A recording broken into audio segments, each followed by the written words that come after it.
Assalamualaikum warahmatullahi wabarakatuh. Bertemu lagi dengan saya, Isnur Aziza. Kali ini saya akan membahas tentang sejarah Islam klasik, tepatnya pada masa dinasti Abbasiyah. Nah, kalian pasti tahu kan, dinasti Abbasiyah itu memiliki banyak sekali khalifah. Satu khalifah yang juga berperan penting di masa itu, yaitu Al-Mutawakkil. Nah, teman-teman, nanti disimak baik-baik ya, jangan di-skip. Kalian harus paham dan mengetahui lebih banyak tentang sejarah Islam. Selamat menyaksikan. Nah, tapi sebelum kita mengetahui lebih dalam tentang Al-Mutawakkil, kita harus mengetahui sejarah dinasti Abbasiyah terlebih dahulu ya. Dinasti Abbasiyah merupakan dinasti kedua dalam sejarah Islam yang berpusat di Baghdad setelah runtuhnya dinasti Bani Umayyah. Nama Abbasiyah ini dinisbatkan kepada Abbas bin Abdul Muthalib yang merupakan paman Rasulullah Shallallahu Alaihi Wasallam.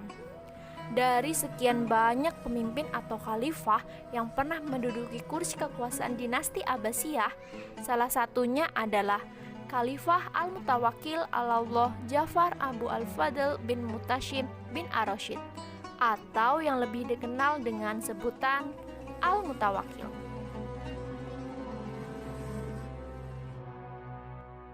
Ayahnya bernama Abu Ishaq Al-Mutasim bin Harun yang merupakan seorang khalifah ke-8 dinasti Abbasiyah. Ia menggantikan kerabatnya yaitu Al-Ma'mun.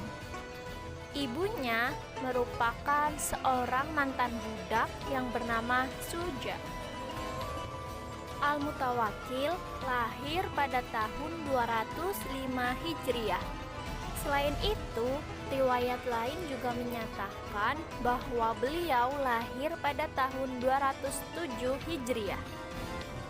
Beliau dilantik menjadi seorang khalifah pada tanggal 24 Dzulhijjah tahun 232 Hijriah.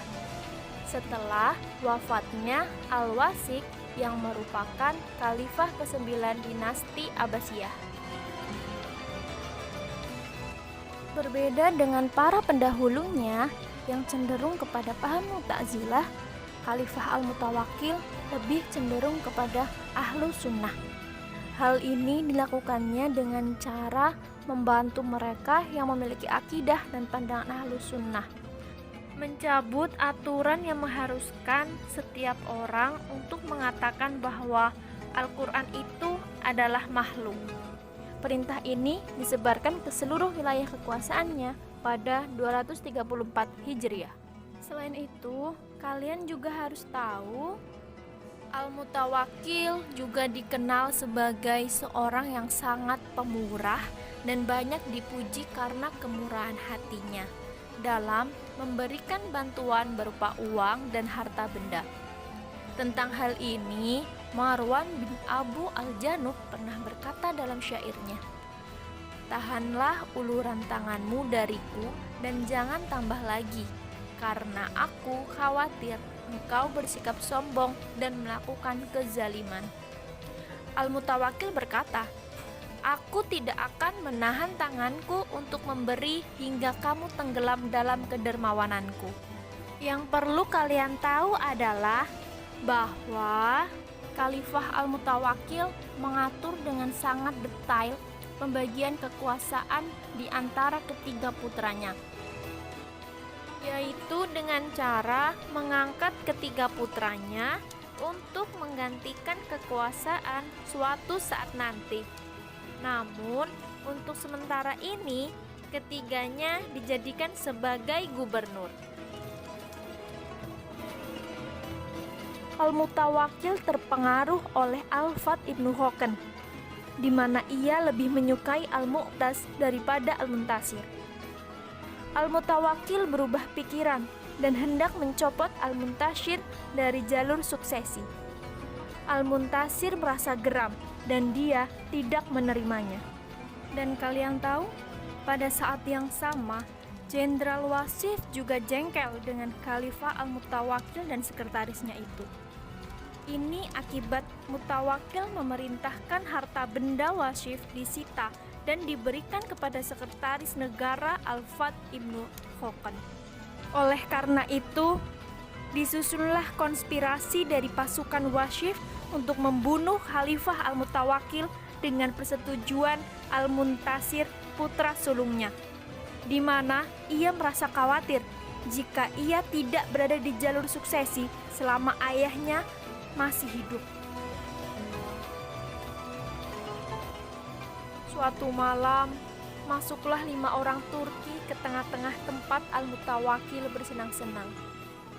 Al-Mutawakkil sedang dalam keadaan mabuk, dan dengan mudahnya orang Turki itu membunuhnya. Turut menjadi korban juga seorang menteri yang bernama Al-Fat bin Hokan. Sungguh, sebuah konspirasi politik yang luar biasa.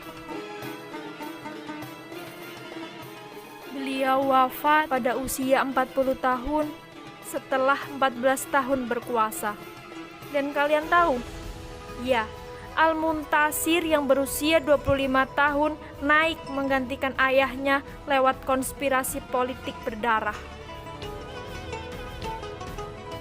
Peristiwa ini terjadi pada tanggal 4 Syawal 248 Hijriah. Berakhirlah pemerintahan kekuasaan Al-Mutawakkil. Beliau adalah seorang khalifah Bani Abbasiyah yang mampu membebaskan negerinya dari pengaruh kaum Mu'tazilah, Jahmiyah, dan beberapa aliran sesat lainnya.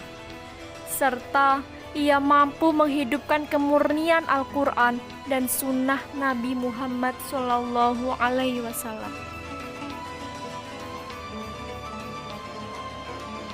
Beliau adalah khalifah terbesar terakhir Abbasiyah. Setelah kematiannya, khilafah mulai mundur. Berikut cuplikan kisah Al-Mutawakkil yang dapat saya sampaikan. Semoga bisa bermanfaat. Wassalamualaikum warahmatullahi wabarakatuh.